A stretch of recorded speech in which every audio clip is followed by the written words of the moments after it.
نحمدہ ونصلی ونسلم علی رسول الکریم اما بعد۔ آج مسائل رمضان کورس کا 7واں دن ہے اور سبق نمبر 7 کا یہ پہلا حصہ ہے۔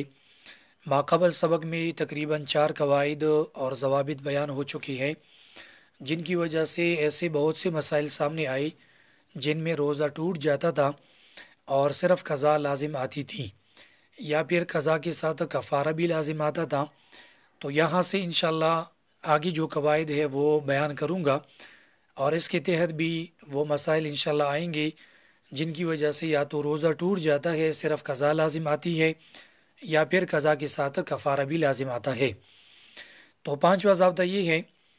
کہ کفارے کا جو تعلق ہے وہ صرف رمضان کی ادا روزوں کے ساتھ ہے۔ اگر کسی نے رمضان کا ادا روزہ رکھا اور پھر اس کو قصداً توڑ دیا تمام شرائط کے ساتھ جو ابھی بیان ہو رہی ہے، تو ایسی صورت میں اس کے اوپر قضا بھی لازم ہے اور کفارہ بھی لازم ہوگا۔ لیکن اگر کسی نے رمضان کے روزے کے علاوہ کسی اور روزے کو قصداً توڑا تو اس کے اوپر کفارہ نہیں ہوگا، صرف قضا لازم ہوگی۔ مثلا کسی نے نفلی روزہ رکھا اور اس کو توڑ دیا، یا کسی نے نظر معین یا غیر معین کا روزہ رکھا تھا اور اس کو توڑ دیا، یا کسی نے کفارے کا کوئی روزہ رکھا تھا اور اس کو توڑ دیا، یا پھر کوئی شخص رمضان کے قضا روزے رکھ رہا تھا، یعنی رمضان میں اس نے روزے نہیں رکھے تھے،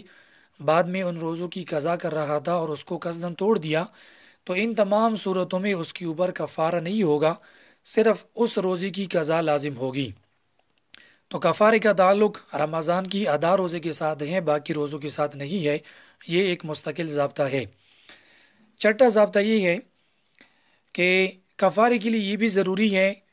کہ وہ شخص جس میں روزے کے فرض ہونے اور صحیح ہونے کی تمام شرائط پائی جاتی ہو، وہ رمضان کا روزہ توڑ دے تو اس کے اوپر قضا بھی ہے اور کفارہ بھی ہے۔ لیکن اگر کسی شخص میں روزے فرض ہونے اور صحیح ہونے کی تمام شرائط نہ پائی جاتی ہو اور وہ رمضان کا ادا روزہ توڑ دے، تب بھی اس کے اوپر کفارہ نہیں ہوگا، صرف قضا ہے۔ مثلا کوئی نابالغ لڑکا ہے اور اس نے روزہ رکھا تھا، پھر اس نے رمضان میں دن کے وقت اس روزے کو قصداً توڑ دیا، تو اس صورت میں چونکہ وہ نابالغ ہے، مکلف نہیں ہے، اس لیے اس کے اوپر نہ تو اس روزے کی قضا ہے نہ کفارہ ہے، کچھ بھی نہیں ہے، کیونکہ وہ نابالغ ہے۔ اسی طرح کسی مسافر نے حالت سفر میں رمضان کا روزہ قصداً توڑ دیا، تو ایسی صورت میں بھی اس کے اوپر کفارہ نہیں ہے، کیونکہ سفر کی حالت میں روزہ نہ رکھنے کی شرعاً اجازت ہے۔ تو لہٰذا مسافر کے اوپر صرف روزے کی قضا ہوگی، کفارہ نہیں ہوگا۔ 7واں ضابطہ یہ ہے کہ رمضان کی اس روزے میں جس کی نیت رات سے کی ہو، یعنی صبح صادق سے پہلے اگر کوئی اس کو قصداً توڑ دے تو ایسی صورت میں قضا اور کفارہ دونوں ہے، اور اگر اس نے نیت صبح صادق سے پہلے نہیں کی ہے بلکہ نصف النہار سے پہلے اس نے نیت کی ہے، یعنی صبح صادق کے بعد، تو ایسی صورت میں اس روزے کی صرف قضا ہے، کفارہ نہیں ہے۔ یہ بھی ایک ضابطہ ہے۔ مثلا کوئی شخص صبح صادق سے پہلے حالت سفر میں تھا اور اس کا ارادہ یہ تھا کہ میں روزہ نہیں رکھنا چاہتا، اور پھر صبح صادق تک اس نے نیت نہیں کی، صبح صادق کے بعد مثلا 8 بجے اس کو یاد آیا کہ میں روزہ رکھ لیتا ہوں، کیونکہ میں روزہ رکھ سکتا ہوں، مطلب میرے لیے کوئی تکلیف نہیں ہے، تو ایسی صورت میں اس نے نیت کی۔ اب اگر وہ اس روزے کو توڑ دے تو اس کے اوپر صرف قضا ہے، کفارہ نہیں ہے۔ اسی طرح 29 شعبان کو کوئی اطلاع وغیرہ نہیں ملی کہ کل روزہ ہے یا نہیں ہے، پھر 30 شعبان جو کہ یکم رمضان تھا حقیقت میں، اس میں اطلاع ملی کہ آج تو یکم رمضان ہے، اور یہ اطلاع نصف النہار سے پہلے ملی اور لوگوں نے روزہ رکھا، تو اگر کسی نے اس روزے کو توڑ دیا تو اس کے اوپر قضا ہے، کفارہ نہیں ہے، کیونکہ اس روزے کی نیت رات سے نہیں تھی، اور کفارے کے لیے شرط ہے کہ اس کی نیت رات سے کی ہو۔ 8واں ضابطہ یہ ہے کہ اگر کوئی شخص رمضان کا روزہ شروع کر کے پھر اس کو توڑ دے تو اس کے اوپر کفارہ بھی ہے، قضا بھی ہے۔ لیکن اگر کسی نے رمضان کا روزہ شروع ہی نہیں کیا، یعنی رمضان کا روزہ رکھا ہی نہیں، اور وہ رمضان مبارک میں دن کے وقت کھاتا رہا پیتا رہا اور اس نے بالکل نیت ہی نہیں کی تھی، تو ایسی صورت میں ان روزوں کی اس کے اوپر قضا ہے، کفارہ نہیں ہے، کیونکہ کفارے کا تعلق اس سے ہے کہ روزے کو شروع کر کے پھر توڑ دے. تو یا یہ جو ہے نا ایک ضابطہ ہے، ضابطہ نمبر 8. آگے ضابطہ نمبر 9 یہ ہے کہ اگر کسی نے رمضان کا روزہ رکھا اور پھر اس کو دن کے وقت قصدن توڑ دیا، جس کی وجہ سے اس کے اوپر کفارہ بھی لازم آتا تھا، لیکن پھر اسی دن غروبی آفتاب سے پہلے پہلے کوئی ایسا قدرتی عذر پیش آیا جس کی وجہ سے اس کو روزہ توڑنے کی اجازت دی، یا جس کی وجہ سے اس کا روزہ خود بخود ٹوٹ گیا، تو ایسی صورت میں بھی جو کفارہ پہلے لازم تھا ابھی وہ کفارہ جو ہے وہ ساقط ہوگا. مثلا کسی عورت نے رمضان کا روزہ رکھا تھا اور دن کی وقت اس نے رمضان کا روزہ توڑ دیا، جس کی وجہ سے اس کے اوپر کفارہ لازم آیا، لیکن غروبی آفتاب سے پہلے پہلے اس کو حیض آیا، مینسز، یا اس کا بچہ پیدا ہوا، تو اب اس کا روزہ ٹوٹ گیا، لہٰذا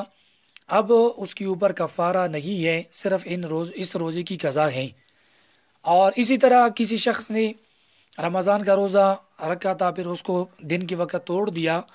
اور پھر اسی دن غروبی آفتاب سے پہلے پہلے وہ قدرتی طور پر ایسا بیمار ہوا کہ اس بیماری کی وجہ سے اس کے لیے روزہ توڑنے کی اجازت تھی، تو ایسی صورت میں بھی اس کے اوپر جو کفارہ لازم تھا وہ کفارہ ساقط ہوا، اور اب جو ہے وہ صرف قضا رکھے گا، اس کے اوپر کفارہ نہیں ہوگا. لیکن یہاں یہ بات یاد رکھی کہ یہاں قدرتی عذر کا لفظ میں نے استعمال کیا، اگر اختیاری عذر ہو تو اس سے کفارہ ساقط نہیں ہوگا. مثلا ایک شخص نے روزہ توڑا، اس کے اوپر کفارہ لازم آیا، پھر اس نے اسی دن غروب آفتاب سے پہلے پہلے سفر شروع کیا، اور سفر میں اس نے کچھ کھایا پیا، تو اب سفر کرنے کی وجہ سے اس کا جو کفارہ ہے وہ ساقط نہیں ہوگا، کیونکہ یہ اختیاری عذر ہے، قدرتی عذر نہیں ہے. 10واں ضابطہ یہ ہے کہ اگر کوئی شخص اپنی بیوی سے جماع کرے، ہم بستری کرے دن کے وقت رمضان میں، تو ایسی صورت میں اگر اس کو روزہ یاد بھی تھا تو اس صورت میں قضا کے ساتھ ساتھ کفارہ بھی لازم آتا ہے. لیکن ہم بستری کے علاوہ باقی انزال کی جو صورت ہے، ڈسچارج ہونے کی جتنی صورتیں ہیں وہ 2 قسم پر ہے.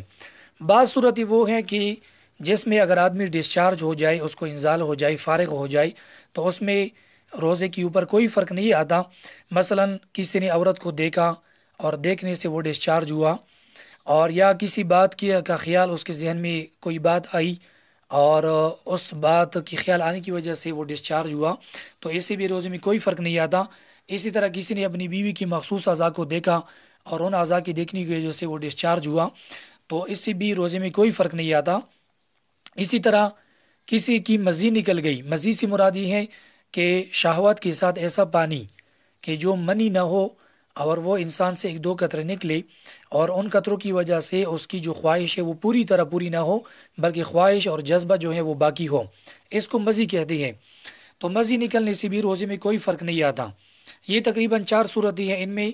ان کی وجہ سے روزے میں کوئی فرق نہیں آتا. ان کے علاوہ انزال کی بعض صورتیں وہ ہیں جن میں روزہ جو ہے ٹوٹ جاتا ہے، لیکن صرف قضا ہے، کفارہ نہیں ہے، کیونکہ یہ اس میں ہم بستری نہیں پائی گئی. مثلا کسی نے عورت کا بوسہ لیا اور اس کو انزال ہوا، تو اس صورت میں قضا ہے، کفارہ نہیں ہے. اسی طرح کوئی شخص اپنی بیوی کے ساتھ لپٹ گیا، بغلگیر ہوا اور اس کو انزال ہوا، تو اس صورت میں بھی قضا ہے، کفارہ نہیں ہے.